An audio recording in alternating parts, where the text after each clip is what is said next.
आज हम आपको भगवान श्री कृष्ण की बड़ी ही अद्भुत कहानी सुनाने जा रहे हैं। एक बार भगवान श्री कृष्ण पृथ्वी लोक पर भ्रमण के लिए निकले तो उन्होंने एक युवक को देखा। वह ईश्वर को दोष देता जा रहा था। वह अपने जीवन से निराश था, दुखी था। तब भगवान श्री कृष्ण बौद्ध भिक्षु का रूप धारण करके उस युवक को असली दुख के बारे में ज्ञान देते हैं। तो चलिए इस कहानी के माध्यम से समझते हैं कि असली दुख क्या होता है। अगर आप यह कथा सुन रहे हैं तो पूरा सुनिए। इस कथा को आधा अधूरा छोड़कर जाने की गलती मत करिएगा, क्योंकि इस पवित्र कथा को पूरा सुनने से मनचाहे फल की प्राप्ति होगी। इसीलिए इस कथा को पूरा सुनने की कृपा करें। और अगर आप सच्चे कृष्ण भक्त हैं तो कान्हा का अनादर न करें। सुख और दुख एक ही सिक्के के दो पहलू हैं। यह बात तो आपने सुनी ही होगी। सुख और दुख हमारे जीवन में लगातार आते ही रहते हैं और हमें लगता है कि हमारे जीवन में दुख है, हजारों समस्याएं हैं। लेकिन अगर आप वास्तविक तौर पर देखें, अगर आप इस बात को अच्छी तरह से समझें, तो आप यह समझ पाएंगे कि हमारे जीवन में केवल एक ही दुख होता है। और वह दुख क्या है, वह हम इस कथा के माध्यम से जानेंगे। और उसको दुख का निवारण, उस दुख का समाधान क्या है, वह भी हम इस कथा में ही जानेंगे। तो इस कथा के अंत तक जरूर बने रहे। एक समय की बात है, एक गांव में एक व्यक्ति रहता था। उसका नाम सोनू था। बहुत बड़ा आलसी था और अपने जीवन से बहुत निराश था। और उसका कारण यह था कि उसने अब तक अपने जीवन में कुछ भी हासिल नहीं किया था। वह कुछ भी नहीं करता था। उसके घर वाले भी इस बात से बहुत परेशान रहते थे। वे चाहते थे कि वह बाहर जाकर कुछ अच्छा काम करे, कोई अच्छी नौकरी करता, लेकिन वह उनकी एक नहीं सुनता था। उसके घर वाले दूसरों का उदाहरण देकर उसे ताने मारते थे, उसे तरह तरह की बातें कहते थे, लेकिन उसे कोई फर्क नहीं पड़ता था। जबकि उसके सारे मित्र कामयाब हो चुके थे। कोई अच्छा व्यापार कर रहा था तो कोई अच्छी नौकरी कर रहा था, जिस कारण जब भी वे लोग मिलते हैं तो वे लोग बढ़ चढ़कर अपनी बढ़ाई किया करते हैं। लेकिन सोनू कुछ नहीं किया करता था, जिस कारण जब भी कोई उससे पूछता कि तुम क्या कर रहे हो, तो वह कुछ नहीं कह पाता। उसे यह कहने में बहुत शर्म महसूस होती थी कि वह कुछ नहीं करता। वह हमेशा सबसे केवल एक ही बात कहता था कि मैं कोशिश कर रहा हूं, लेकिन उसकी कोशिशों का कोई भी फल किसी को नजर नहीं आ रहा था। देखते ही देखते अब ऐसा समय आ चुका था कि सोनू सभी से मुंह छुपाता फिरता, ताकि कोई उससे यह ना पूछ ले कि तुम क्या करते हो, जिस कारण वह कभी किसी के सामने भी नहीं आता था। धीरे धीरे उसका मन दुखी होने लगा था, बहुत निराश रहने लगा था। उसे अब ऐसा प्रतीत होता था मानो इस धरती पर बोझ है, जिस कारण वह अपने आप को बहुत अकेला महसूस करता। एक दिन तो उसके मन में यह भी विचार उत्पन्न होने लगे कि मेरे किस्मत में कुछ नहीं है तो मैं क्या कर सकता हूं। अकेले बैठकर वह रोता रहा और भगवान को दोष देता रहता। एक दिन छुपता छुपाता वह घर से निकलकर कहीं जा रहा था। तभी उसने रास्ते में देखा कि एक बौद्ध भिक्षु लोगों को प्रवचन दे रहे हैं और प्रवचन में बेहद दुख की बात कर रहे हैं। सोनू कुछ देर के लिए अपना मुंह छुपाकर वहीं पर खड़ा हो गया, ताकि उसे कोई देख ना ले, और चुपचाप बौद्ध भिक्षु की बातें सुन रहा था। बौद्ध भिक्षु सभी को प्रवचन में कह रहे थे, किंतु दुख हमारा सबसे बड़ा साथी है। हमें दुख अपने जीवन के बारे में समझाता है और हमें सही से जीने का तरीका बताता है। यह हमारे गुरु की तरह है, जिससे हमें सीखना चाहिए। आप चाहे तो अपने जीवन में अपने दुखों को अपना गुरु बना सकते हैं और उससे सीख सकते हैं, या फिर आप चाहे तो अपने दुखों पर बैठकर रोक सकते हैं। लेकिन इससे आपको कोई लाभ नहीं मिलेगा, बल्कि आप दिन ब दिन और कमजोर होते जाएंगे, निराश होते जाएंगे। सोनू छुपकर उन बौद्ध भिक्षु की ये सारी बातें सुन रहा था।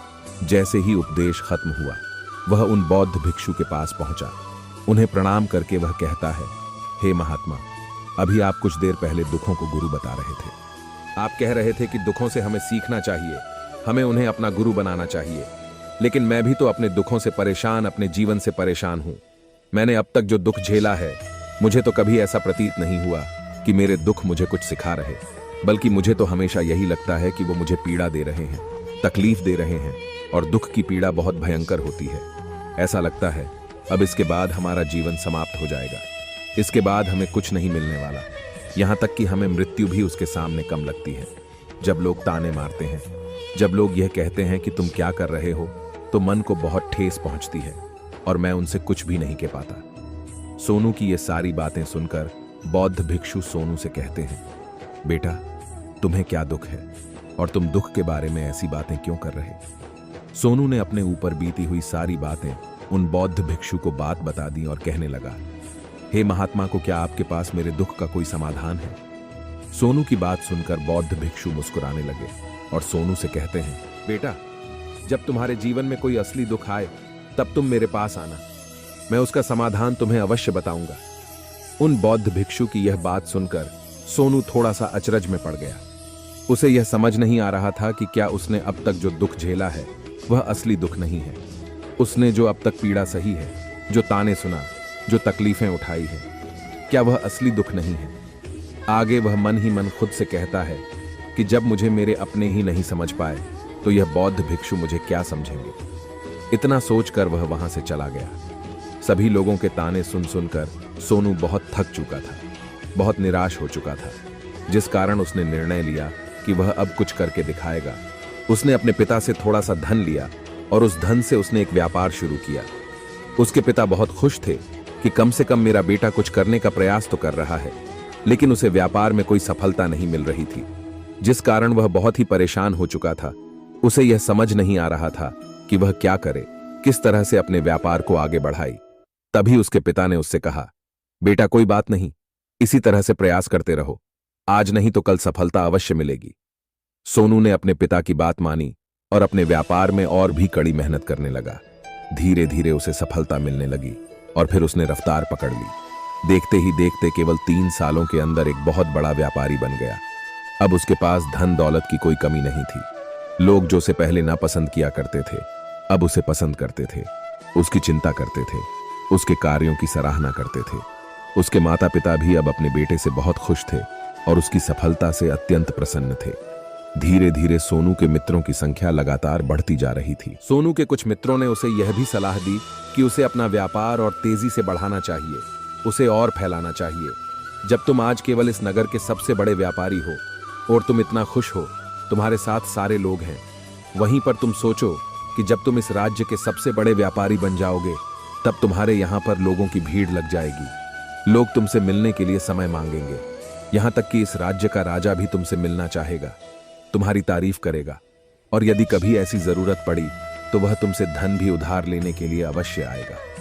सोनू को अपने दोस्तों की यह बात बहुत पसंद आई। सोनू ने सोचा कि मेरे मित्र सही कह रहे हैं, मुझे अपने व्यापार को और बड़ा करना चाहिए और फैलाना चाहिए, तभी तो हर कोई मेरे बारे में जान सकेगा, हर कोई मुझे पहचानेगा। उसने बिना देरी किए अपने समय को बिना गंवाए अपने व्यापार में और मेहनत करने लगा, लेकिन इस बार उसके मन में धैर्य नहीं था, जिस कारण उसने कुछ अनुचित कदम उठाए। उसने कई लोगों से अधिक मात्रा में धन उधार ले लिया, जिससे उसके ऊपर काफी धन हो चुका है। और इतना ही नहीं, वह यहां तक नहीं रुका, उसने अधिक से अधिक मुनाफा कमाने के चक्कर में अपने माल की गुणवत्ता को भी खराब कर दिया, जिससे अब उसके माल में वह बात नहीं रह गई थी जो पहले हुआ करती थी। लेकिन वह अपने मित्रों की बात सुनता रहा, जैसा उसके मित्र कहते थे वैसा ही करता चला जा रहा था। यहां तक कि उसने अपने व्यापार को और भी तीव्रता से बढ़ाने के लिए उसने दूसरे छोटे व्यापारियों के खिलाफ षड्यंत्र रचना शुरू कर दिया, जिस कारण उसके मन में अब पहले जैसा सुकून नहीं था। उसे अब रातों को नींद नहीं आती थी। वह केवल एक ही विचार में लगा रहता था कि किस तरह से उसका व्यापार पूरे राज्य में फैल जाएगा और वह इस राज्य का सबसे बड़ा व्यापारी बन जाएगा, जिस कारण वह दिन रात केवल इसी मेहनत में लगा रहता कि उसका व्यापार जल्दी से जल्दी और बड़ा हो जाए। हालांकि उसके पास अब सब कुछ था, धन दौलत, घर गाड़ियां, नौकर चाकर, सभी सुख सुविधाएं, लेकिन उसके बावजूद भी वह उन चीजों का लाभ नहीं उठा पा रहा था, क्योंकि उसका पूरा ध्यान केवल अपने व्यापार को और उन्नति पर ले जाने में लगा था। एक दिन सोनू अपने रथ पर बैठकर एक मार्ग से होकर गुजर रहा था। तभी रास्ते में उनको गुरुवर का आश्रम आया। यह देखकर वह बौद्ध भिक्षु के पास गया और बौद्ध भिक्षु से कहने लगा, आपने कहा था कि जब मेरे जीवन में कोई असलियत में दुख हो, इस कारण मैं यहां पर आया हूं। आज मैं बहुत दुखी हूं, मैं रोज रातों को रोता हूं। मेरे पास सब कुछ होते हुए भी मैं उनका लुत्फ नहीं उठा पाता हूं। उसने अपनी सारी बातें एक एक करके उन बौद्ध भिक्षु को बता दी। तभी वह बौद्ध भिक्षु सोनू से कहते हैं, बेटा, जब तुम पहली बार आए थे तब भी तुम बहुत दुखी थे, लेकिन तब तुमने अपने दुख से क्या सीखा था? इसके जवाब में सोनू बौद्ध भिक्षु से कहता है, जब मैं अपने जीवन में कुछ नहीं कर पा रहा था तब मैंने अपने दुखों से यह सीखा था कि केवल सोचने मात्र से कुछ नहीं होगा, उसके लिए हमें कुछ करना भी पड़ेगा, और केवल कोई काम करना ही हमें सफल नहीं बना, बल्कि उस कर्म को उसके अंजाम तक पहुंचने में सफल बनाता है। फिर चाहे रास्ता कैसा भी हो, फिर चाहे परिस्थितियां कैसी भी क्यों ना हो, चाहे कितनी भी बाधाएं आपके रास्ते में क्यों ना आ जाए, चाहे ऐसा क्यों ना लगने लगे। क्या अब आपके जीवन में कुछ नहीं बचा है और आप कुछ नहीं कर सके तो भी हौसला बनाए रखें, उम्मीद न छोड़ें और आप अपने कार्य पर बैठे यह सोचकर कि जब तक मैं अपने कार्य को सफल नहीं कर लेता, जब तक मैं अपने लक्ष्य तक नहीं पहुंचाता हूं, तब तक मैं इस कार्य को करता रहूं। मैं इस कार्य में अवश्य सफल होकर ही रहूंगा, जबकि बाकी लोग केवल सफल लोगों को महत्व देते हैं, उनके कर्मों को नहीं। सोनू की ये सारी बातें सुनकर वह बौद्ध भिक्षु मुस्कुराने लगे और सोनू से कहते हैं, बेटा, जब तुम्हारे जीवन में असली दुख आए तभी मैं समस्या का समाधान अवश्य करूंगा। इतना कहकर वह बौद्ध भिक्षु वहां से उठकर चले गए। सोनू एक बार फिर से उनकी ये बातें सुनकर आश्चर्यचकित रह गया। उसे अब ये समझ नहीं आ रहा था कि क्या उसने जो दुख देखा है, उसने जो तकलीफें अब तक सही है, क्या वह असली दुख नहीं है। उसके मन में अब एक सवाल उत्पन्न होने लगा कि असली दुख क्या है और इसकी पहचान क्या है, और मुझे कैसे पता चलेगा कि किस समय में असली दुख आता है। लेकिन उसने कुछ नहीं कहा। वह ये सब सोच ही रहा था कि तभी वह बौद्ध भिक्षु सोनू के पास एक बड़ा सा घड़ लेखन पहुंच जाते हैं। उस घड़े के अंदर सोने के सिक्के थे। उस घड़ा को देते हुए वह बौद्ध भिक्षु सोनू से कहते हैं, बेटा, तुम इसे उस पेड़ के नीचे दबा दे, क्योंकि ये मेरी किसी काम का नहीं है। जब मुझे इसकी जरूरत पड़ेगी तब मैं वहां से खोद कर उसे निकाल लूंगा, लेकिन अभी के लिए इसे वहां पर मिट्टी के नीचे दबा था। सोनू ने उसको बौद्ध भिक्षु की बात मान ली और उस घड़े को पेड़ के नीचे जाकर मिट्टी में थमा दिया। इतना करके वह गुरुवर को प्रणाम करता है और वहां से वापस अपने घर की ओर लौट जाता है। धीरे धीरे समय बीतता गया। समय के साथ साथ सोनू व्यापार में और भी ज्यादा उन्नति कर चुका था, लेकिन माल की गुणवत्ता अच्छी न होने के कारण अब उसके व्यापार में घाटा होने लगा और धीरे धीरे ऐसा समय आया कि उसका व्यापार पूरी तरह से चौपट हो गया। अब उसके पास कुछ नहीं बचा था, बल्कि उसने जो कर्जे लिए थे वह कर्जे भी उसे चुकाना होगा। लेकिन वह तो ये सोचकर निश्चिंत था कि उसने जो भी कर्जे कर लिए हैं, कर्जे करने से उसने अपने मित्रों से लिए, जिस कारण वह उन्हें लौटाने में थोड़ी देर अवश्य कर सकता है। वह तो यह सोच रहा था कि उसके मित्र उसका बुरे समय पर साथ देंगे, लेकिन सबसे पहले उसके मित्र ही उसे अपना कर्ज वापस लौटाने की मांग करने लगे। तब सोनू को एहसास हुआ कि कोई भी अपना नहीं है।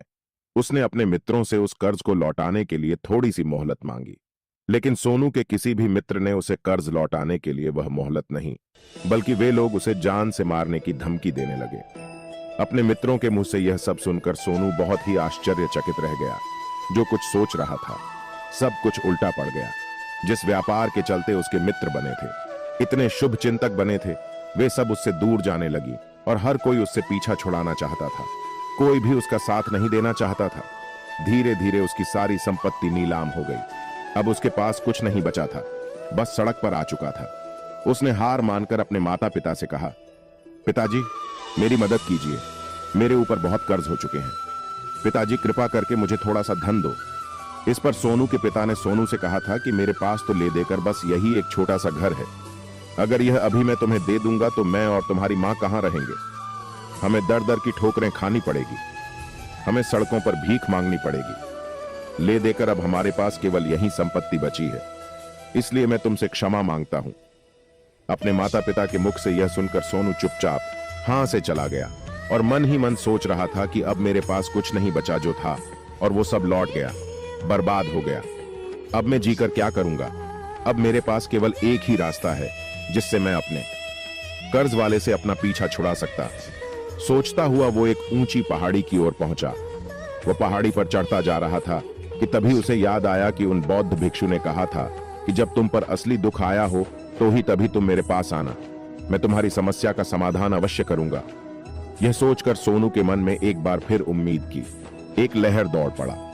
सोनू तुरंत दौड़ता हुआ उन बौद्ध भिक्षु के पास पहुंचा और सोनू ने उन्हें प्रणाम करके अपने ऊपर बीती हुई हर एक बात उन्हें बता दी और कहने लगा, हे महात्मा, आपने कहा था कि जब मेरे ऊपर असली दुख आएगा तब आप उसका समाधान अवश्य करेंगे। तभी वह बौद्ध भिक्षु सोनू की इस बात को सुनकर मुस्कुराने लगे और कहते, बेटा, कहां है असली दुख? जब तुम्हारे जीवन में असली दुख आएगा तो मैं उसका समाधान अवश्य करूंगा। उन बौद्ध भिक्षु के मुख से यह सुनकर सोनू के सब्र का बांध टूट गया और सोनू ने उन बौद्ध भिक्षु से कहा, हे महात्मा, आखिर यह असली दुख होता क्या है? क्या मैंने आज तक जो भी दुख झेला है, जो भी तकलीफें आज तक मैंने सही है, क्या यह दुख नहीं है? क्या इसे दुख नहीं कहते? अभी वो बौद्ध भिक्षु सोनू से कहते हैं, बेटा, पहले तुम मुझे यह बताओ कि तुमने अपने दुख से क्या सीखा। इसका जवाब देते हुए सोनू उन बौद्ध भिक्षु से कहता है, महात्मा, मैंने तो यही देखा है कि जो लोग तुम्हारी तरक्की में तुम्हारा पीछा करते हैं, तुम्हारे साथ जुड़ते हैं, वे लोग तुम्हें अवश्य धोखा देंगे, क्योंकि ऐसे लोग पूरे समय पर तुम्हारा साथ नहीं देने वाले, बल्कि तुम्हारा फायदा उठाने का ही बहुत प्रयास करेंगे। इसलिए ऐसे लोगों पर भरोसा न करें, बल्कि जो लोग तुम्हारी असफलता के समय पर, तुम्हारे बुरे समय पर तुम्हारे साथ खड़े हैं, वही तुम्हारे असली मित्र हैं और वही तुम्हारे साथ रहते हैं। और ऐसे लोग तुम्हें बहुत कम मिलते हैं, और जिन्हें ऐसे लोग मिलते हैं उन्हें हमेशा उनकी कद्र करनी चाहिए। आगे सोनू बौद्ध भिक्षु से कहता है कि जब तुम कोई कार्य कर रहे हो तो उसे पूरी ईमानदारी से करो, धैर्य रखो, लालच न करो, और अपने लक्ष्य तक पहुंचने के लिए किसी के लिए भी कोई षड्यंत्र न करो, क्योंकि ऐसा करने से तुम्हारे साथ ही बुरा होगा और तुम हमेशा नुकसान होगा। सोनू की सारी बातें सुनकर बौद्ध भिक्षु उस पेड़ के पास पहुंचे। उन्होंने गड्ढा खोद और वह घड़ा निकालकर सोनू के हाथ में थमा दिया, जिसमें सोने के सिक्के भरे हुए थे। वह घड़ा सोनू के हाथ में थमाते हुए उन बौद्ध भिक्षु ने कहा, लो इसे पकड़ो, और जब तुम्हारे जीवन में असली दुख आया तब तुम मेरे पास आना, मैं उसका समाधान अवश्य करूंगा। सोनू अब भी बड़ी अचरज में था। उसे यह समझ नहीं आ रहा था कि आखिर ये असली दुख है क्या, लेकिन उसने अपने हाथों में पड़े हुए उस घड़े को देखा जिसमें सोने के सिक्के थे, और यह देखकर उसे मन ही मन लगा कि चलो, अब थोड़ी सी राहत अवश्य हो जाएगी, मित्रों का कर्ज लौटा सकता हूं और एक नया व्यापार में फिर से आरंभ कर सकूं। उसने उन बौद्ध भिक्षु को प्रणाम किया, उनका धन्यवाद किया और वहां से चला गया। सोनू ने उन सोने के सिक्कों से सभी का कर्जा लौटा दिया और अपने लिए एक बार फिर से नया व्यापार शुरू किया। व्यापार छोटा था, लेकिन अब की बार सोनू बहुत खुश था। उसने पूरी ईमानदारी, मेहनत और लगन के साथ अपने व्यापार पर काम किया, और देखते ही देखते एक बार फिर से वो एक बड़ा व्यापारी बन गया। इस बार उसने कोई लालच नहीं किया और न ही किसी के लिए कोई षड्यंत्र रचा, बल्कि पूरी ईमानदारी और मेहनत के साथ अपने व्यापार पर काम किया। लेकिन जैसे जैसे आप धनी होते जाते हैं, जैसे जैसे आप अमीर बनते जाते हैं, आपके मन में एक डर और उत्पन्न होने लगता है, और वो है अपनी दौलत ना छूटे, जिस कारण लोग दान करना शुरू कर देते हैं, पुण्य करना शुरू कर देते हैं, लोगों की मदद करते हैं, ताकि उनके जीवन में कभी कोई दुख ना आए। लेकिन यह जीवन सुख और दुख का संगम है, जिस कारण हर किसी को सुख और दुख से होकर गुजरना ही पड़ता है। इसी वजह से एक बार फिर से सोनू के जीवन में एक और दुख उत्पन्न हुआ। अब की बार उसकी माता और पिता दोनों की मृत्यु हो गई। सोनू अपने माता पिता से बहुत प्रेम करता था, जिस कारण उसके मन को बहुत गहरा आघात पहुंचा। जब आखिरी बार वह उन्हें देख रहा था तो उसके मन में हजारों सवाल उत्पन्न होने लगे। वह अपने घर लौट आए। लौटकर उसने देखा कि जिस संपत्ति के लिए वे हमेशा लड़ते झगड़ते रहते थे, आज उसकी देखभाल के लिए कोई नहीं था। उसके माता पिता ने जो भी मेहनत की, जो भी अपने जीवन में इकट्ठा किया, सब यहीं रह गया। लेकिन अब सब कुछ खत्म हो चुका था और सोनू का मन अब बहुत बेचैन हो रहा था। उसके मन में हजारों सवाल उत्पन्न हो रहे थे और वह अपने आप को बहुत अकेला महसूस कर रहा था। उसे बहुत खाली सा महसूस हो रहा था। उसने इधर उधर देखा, लेकिन उसे कुछ समझ नहीं आया। तभी उसे उन बौद्ध भिक्षु की याद आई। फिर वो तुरंत बौद्ध भिक्षु के पास पहुंचा। उसे देखते ही उन बौद्ध भिक्षु ने सोनू से सवाल किया, क्या बात है बेटा, क्या कोई फिर से दुख आ पड़ा? तभी सोनू ने कहा, नहीं भूलते, अब तो सब ठीक है, लेकिन आज मेरे माता पिता की मृत्यु होना और मैं बहुत अकेला महसूस कर रहा हूं। मैं बहुत दुखी महसूस कर रहा, जैसे कुछ खाली सा है, जैसे कुछ अकेलापन सा है। तभी वो बौद्ध भिक्षु सोनू से कहते हैं, बेटा, इसमें दुखी होने वाली बात क्या है? यह तो जीवन है, एक दिन तो सभी को जाना है। यहां पर कोई भी रहने नहीं आया और ना ही कोई रहेगा। हम सब एक न एक दिन मृत्यु को प्राप्त हो ही जाएंगे, और मृत्यु कब आएगी यह किसी को नहीं पता। हो सकता है कि तुम्हारी मृत्यु कल ही हो जाए या फिर आज। और अभी यह सुनकर सोनू आश्चर्यचकित रह गया। उसने उन बौद्ध भिक्षु से कहा, महाराज, आप ये क्या कह रहे हैं? मैं तो अभी जवान हूं और मुझे तो अभी अपनी पूरी उम्र जीना है। मैं तो जीना चाहता हूं, कुछ करना चाहता हूं, और आप कह रहे हैं कि मैं कभी भी मृत्यु को प्राप्त हो सकता हूं। इस पर वह बौद्ध भिक्षु सोनू से कहते हैं, बंदे, इस भ्रम में मत रहना कि मृत्यु केवल पौधों को आती है। बूढ़ों के सामने तो उनके जवान बच्चे तक मर जाते हैं। मृत्यु कभी किसी की उम्र देखकर नहीं आती है और न ही किसी को बचाकर आता है। उन बौद्ध भिक्षु के मुख से ये सारी बातें सुनकर सोनू और भी ज्यादा बेचैन हो गया और वह चुपचाप वहां से चला गया। उसके मन का खालीपन अब भी वैसा ही था। वह अपने आप को बहुत अकेला महसूस कर रहा था। उसके बाद से उसका मन अपने व्यापार में भी नहीं लगता है। जब भी कोई कार्य करता, उसके मन में ढेर सारे प्रश्न उठने लगता है। वह क्या कर रहा है, क्यों कर रहा है, और उसने इस कार्य को, क्योंकि उसके मन में अब एक और प्रश्न उत्पन्न होने लगा था। क्या हम यहाँ पर केवल इसीलिए आते हैं कि जीवन होगे और एक दिन मृत्यु को प्राप्त हो जाए? यह समझ नहीं पा रहा था कि जीवन का असली मतलब क्या है। उसने कई विद्वानों से पूछा, अपनी तरफ से जो मुमकिन हो सकता था खोजबीन की, लेकिन उसे कोई जवाब नहीं मिल पा रहा था। और जब उसे कोई जवाब नहीं मिला तो उसका दुख और भी बढ़ गया, जिस कारण उसके मन की बेचैनी और भी बढ़ चुकी थी। और उसे यह समझ नहीं आ रहा था कि वह क्या करे, कहां जाए, किससे पूछ। तभी उसे फिर से उन बौद्ध भिक्षु की याद आई। एक बार फिर से उन बौद्ध भिक्षु के पास पहुंचा और उसने अपने मन की सारी बातें उन गुरुवर को बता दें। तभी वह बौद्ध भिक्षु मुस्कुराने लगे और सोनू से कहते हैं, बेटा, आज पहली बार तुम्हारे जीवन में असली दुख उत्पन्न हुआ है। वास्तव में तो यही है जिसे हम कह सकते हैं जो दुख कहलाने लायक है, कि हमें पता ही नहीं हम क्या कर रहे, कहां जा रहे, क्यों जा रहे हैं, वह कौन है, क्या है, क्यों है, हम क्या करना चाहते हैं। तभी सोनू ने कहा, महात्मा, मेरे दुख का समाधान कीजिए, मुझे दुख का निवारण दी। तभी वह बौद्ध भिक्षु सोनू से कहते हैं, हम सबके अंदर क्रोध, लालच, लोभ जैसी कई वासनाएं हमारे अंदर घर करके बैठ जाती है, जिस कारण हम अपने जीवन को टुकड़ों में जीते हैं और हमारी चेतना का भी नहीं हो पाते। हम कभी एक जगह सोच नहीं पाते, समझ नहीं पाते, और हमारी ऊर्जा शक्ति भी पूरी तरह से छिन्न भिन्न हो जाती है। और आजकल के इस दौर में हमारे पास तो इतना भी समय नहीं कि हम एक पल भी निकालकर कि एक पल के लिए मुड़कर अपने आप को देख सके, अपने आप को समझ सकें। वास्तविकता में हर कोई यहाँ पर अपने जीवन भर केवल दुख दुख कहकर चिल्लाता रहता है। उसका समाधान निकालने का हर मुमकिन प्रयास करता है, लेकिन जिसे हम दुख समझते हैं वह तो दुख ही नहीं, तो इसका समाधान आपको कहां से मिलेगा? यह तो परिस्थितियां हैं जिसके कारण हम अपने आप को दुखी समझते हैं, अपने आप को तकलीफ में समझते हैं। जैसे ही हम एक परिस्थिति से निकलते हैं, हम किसी दूसरी परिस्थिति में फंस कर रह जाते हैं।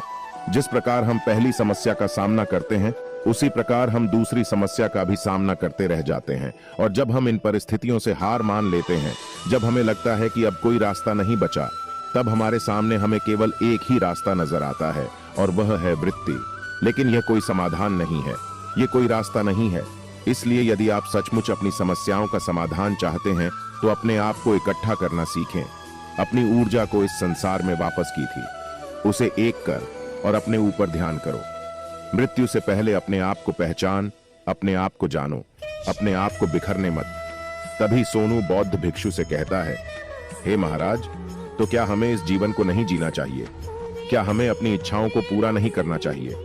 बौद्ध भिक्षु सोनू के सवाल का जवाब देते हुए कहते हैं कि हमें किसी से भी लगाव नहीं रखना चाहिए, हमें अपनी इच्छाओं को मार देना चाहिए, हमें संपत्ति इकट्ठा नहीं करनी चाहिए, क्योंकि हम मनुष्य की इच्छाएं, कामनाएं, वासनाएं ऐसी होती हैं जैसे मानो कि एक पर्वत से गिरता हुआ झरना, जिस पर किसी का नियंत्रण नहीं है सिवाय देखते रहने के और परेशान होने की। लेकिन जब तुम अपने ऊपर ध्यान देने लगते हो, तब तुम अपने आप को पहचान जाते हो। समय चाहते हो तब तुम इस पर नियंत्रण पा सकते हैं।